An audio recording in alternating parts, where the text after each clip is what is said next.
The chief correspondent is back, which means breaking news. What have you got?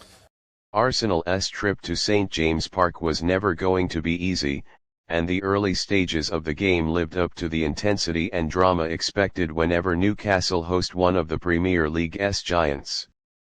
From the very first whistle, the atmosphere was fierce, the home fans in full voice, and the players throwing themselves into every challenge. What unfolded in the first half was a story of controversy, frustration, and the fine margins that often dictate the outcome of matches at this level. Arsenal, already behind, were handed a lifeline that seemed to offer them a way back into the contest, only to have it cruelly snatched away after a VAR intervention that completely changed the complexion of the evening. Newcastle struck first with a goal that sent St James Park into eruption. It was the kind of strike that embodied Eddie Howe's side: relentless pressure, clever movement, and a ruthless finish. Arsenal's defenders were caught momentarily off guard, and the home side took full advantage. For Mikel Arteta, who has often spoken about the need for concentration in hostile away environments, it was a nightmare start. The Gunners found themselves trailing and staring at an uphill battle against one of the toughest defensive units in the league. Yet almost immediately, fortune seemed to offer them a chance to pull level when the referee pointed to the spot after an Arsenal attacker was brought down inside the area. The decision sparked chaos.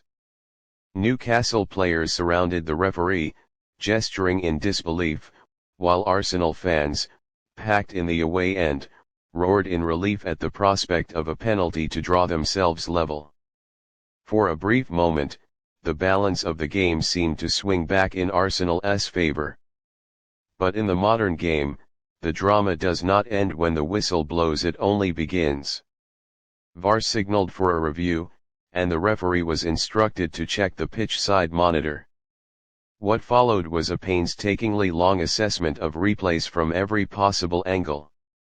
Arsenal's players waited anxiously on the edge of the box, ready for the chance, while Newcastle's defenders pointed insistently to the screen, confident that justice would swing their way. When the referee turned and overturned the decision, awarding a free kick to Newcastle instead, the roar from the home crowd rivaled the volume of their earlier celebration. It felt as if Newcastle had scored a second goal, such was the relief and joy that cascaded around the stands. For Arsenal, the emotional swing was devastating. In a matter of minutes, they had gone from potentially equalizing to being left chasing the game again. The sense of injustice was palpable in the reaction of their players, with arms flung in frustration and heated words exchanged with the officials. Arteta himself was animated on the touchline, clearly struggling to understand how the original decision had been overturned after seeming so clear in real time. The overturned penalty quickly became the defining moment of the match's first half.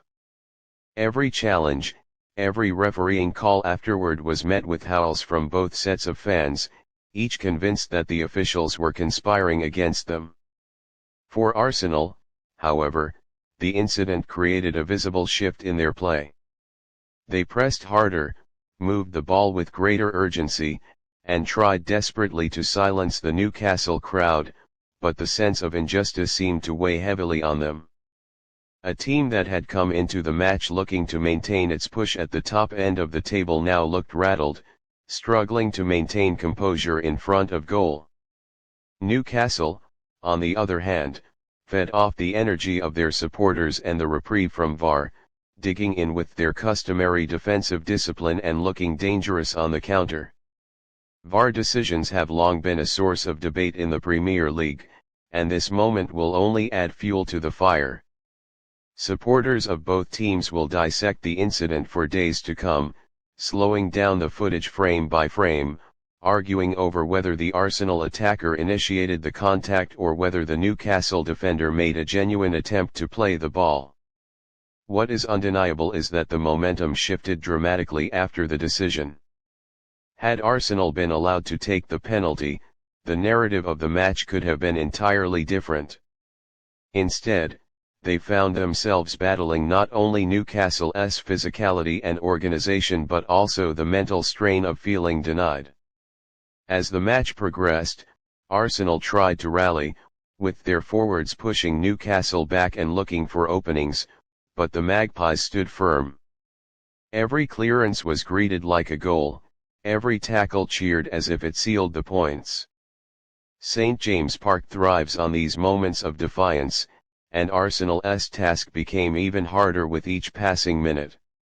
The absence of that penalty chance loomed larger and larger, a ghost hovering over every Arsenal attack.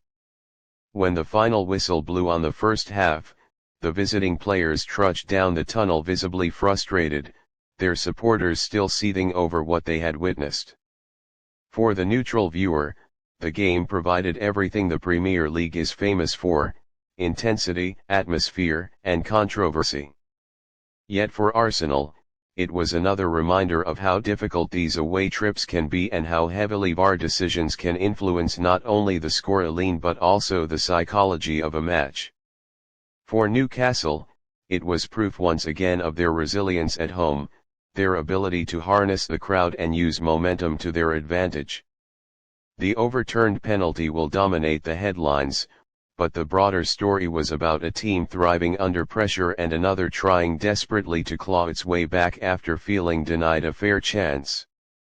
Whether Arsenal could recover in the second half remained to be seen, but one thing was certain: the penalty incident had already defined the match. It will be replayed countless times, discussed endlessly by pundits, and argued over by fans across social media. For now, though, the reality was simple: Arsenal trailed at St. James Park, and they had VAR to thank for it.